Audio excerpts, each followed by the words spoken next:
Ərdəbildən gəlmişəm. چند روز تو راهین؟ 3 gün, 4 gün yoldayıq. دفعه چندمتون اومدین؟ Özüm 5 dəfə gəlmişəm. 5 dəfə ölmədim incə. این بارش هم پیاده اومدین؟ Nə? 3 bar piyada gəlmişəm. 2 barəm inciri maşınla. این فرق با ماشین اومدن و پیاده اومدن تو چیه؟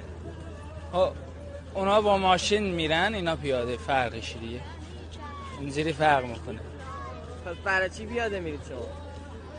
ما ماشین نداریم که دیگه. ماشین نداریم، ما اینجوری گفتیم که اخیانا همینجوری پیاده بریم. تو این پیاده روی خاطره خوبی، چیز خوبی هم دیدید تا حالا؟ خاطرانی که ندیدم ولی آدم زیاد دیدم، ولی خاطر